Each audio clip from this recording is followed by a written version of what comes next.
Well, good morning, Facebook. How are you? Thought perhaps you'd like to join me for a cup of coffee on this beautiful Saturday. Just made it, still piping hot. You know, you can only have the first sip of coffee on the weekend once, and it's impossible. It's impossible to replace. Once you've had the one, it's not that number 2 and 3 or the third and fourth cup even aren't satisfactory, but the first sip from the first cup, impossible to beat. Oh, it's good. It's good. It's very good. Today I'm going to read episode 2 of The Way I Heard It. As always, some of you have already heard it. Those of you who have gone to mikerowe.com/podcast and subscribed. Gosh, I wish you'd do that. A couple 100,000 people already have, and that's great news. But again and again, more people seem to be listening to me read these on Facebook. So I'm going to continue to do it while gently encouraging you to go to mikerowe.com and subscribe to the podcast itself. The episode, the 5-minute mystery I'm about to share with you right now, was originally sponsored by Benjamin Franklin Plumbing. Do not fast forward through the commercial. That is considered rude in many cultures. Excuse me a second. Ah. All right, so sometimes the second sip is even better. Let me show you something. This is me. Some of you have seen this photo before. It hangs in my my bathroom upstairs. That's me squatting next to perhaps the most disappointing toilet in the history of the world, Mrs. Fraser's toilet in the great state of New York. Through some terrible infrastructure calamity, Mrs. Fraser flushed her toilet one morning at the same moment, or perhaps triggering a small explosion in a pipe somewhere under the street in the front of her home. And that explosion sent all of the sewage in all of the connecting pipes rushing backwards, coincidentally and tragically, through her specific pipe, thereby filling her club room with the sewage most recently owned by her neighbors. And that particular dirty job involved us cleaning her neighbor's sewage off of all the things in her basement. Ah, terrible. When you see your neighbor's sewage stuck to your wedding photo, for instance, it's very, very difficult to be okay with that.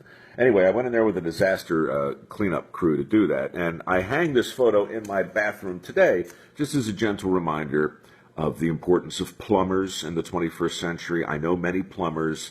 My friends at Benjamin Franklin Plumbing do great work, and they're partnered with me now on our work ethic scholarship program. So we got $400,000 we're trying to give away to people who want to take the time to learn a skill that's actually in demand. There's a shortage of plumbers right now as we speak. I'm telling you, the opportunities are great. Many of these guys can make upwards of 6 figures. I've seen it for myself.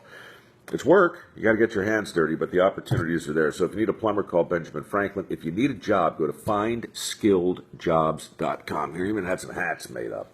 Findskilledjobs.com. Apply. Get yourself a job. See, that wasn't so bad. It was a commercial. And now it's done. And here is a 5-minute story that you may or may not have heard. My guess is, look, I'm a realist. If you've already heard it, you've already moved on. I mean, why would you sit here watching me sipping coffee, listening to a story you've already heard? But if you haven't heard it, it's quite good, and it's very short, and it's a bit of a mystery. One second. Oh, that's good.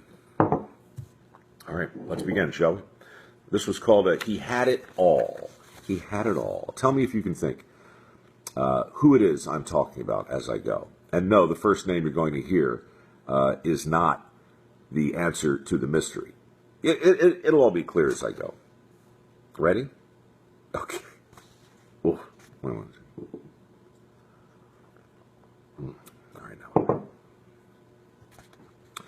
Peter Hernandez was the complete package. A Latino heartthrob with all the charisma of a newly crowned American Idol and twice the talent. So why was he down to his last nickel? Why, after 3 years of partnerships and collaborations, was the complete package still a complete unknown? The answer was a mystery, especially to his parents. Peter Sr. was a drummer from Brooklyn with a penchant for professional wrestling. Bernadette was a Filipino hula dancer, and they knew their child was born to perform. In the delivery room, Peter Sr. lowered the lights and played oldies from a boom box as Bernadette pushed the screaming Peter Jr. into the world. From that day on, Peter Hernandez was surrounded by music. By the time he was 3, he was doing 5 shows a week with his mom and dad. At 4, he was the world's youngest Elvis impersonator. Audiences fell in love with the pompadoured little ham who belted out Heartbreak Hotel and smiled with the King's trademarked curled lip. After perfecting Elvis, Peter graduated to James Brown. After James Brown, it was on to Michael Jackson.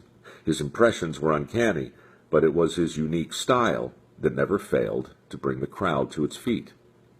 By the time he was 17, Peter wanted 3 things: to sing on a bigger stage, to see his name in lights, and to make his parents proud.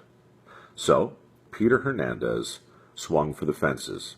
He bought a one-way ticket from Hawaii to Hollywood and was immediately signed by Motown Records. Like every other label, Motown had been looking for the next Enrique Iglesias, and Peter fit the bill perfectly.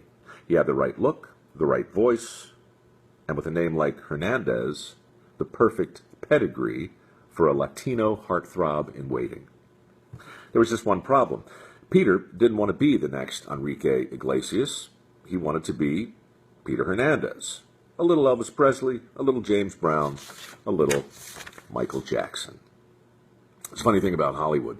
Producers talk about the importance of authenticity, but when it comes right down to it, they don't want something authentic. They want something safe. And the safest thing to do with a kid called Hernandez was put him inside of the Latino heartthrob box and make him sing in Spanish. Well, Peter refused to do that, and that's why he was down to his last nickel. But maybe there was one more thing he could try before packing it in and going home. Peter recalled the nickname his father had given him many years ago, borrowed from his favorite wrestler. He chuckled at the recollection. Then he looked to the night sky, and there he finally saw his name in lights, a name that was truly out of this world. Shakespeare said a rose by any other name would smell as sweet, but Shakespeare never had to make it in Hollywood. And it's interesting to wonder if we'd be quoting the Bard today if his last name had been McGillicuddy or Lipschitz. Hard to say for sure, but we know this much is true. When the artist, formerly known as Hernandez, officially changed his name, he also changed the expectations of those around him.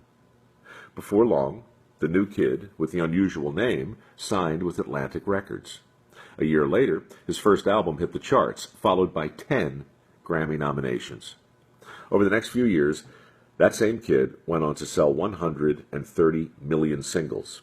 Then the former Elvis impersonator, who yearned for a bigger stage, found himself on the 50-yard line of MetLife Stadium, headlining the halftime show of Super Bowl 48 on the biggest stage on earth, impersonating nobody but himself.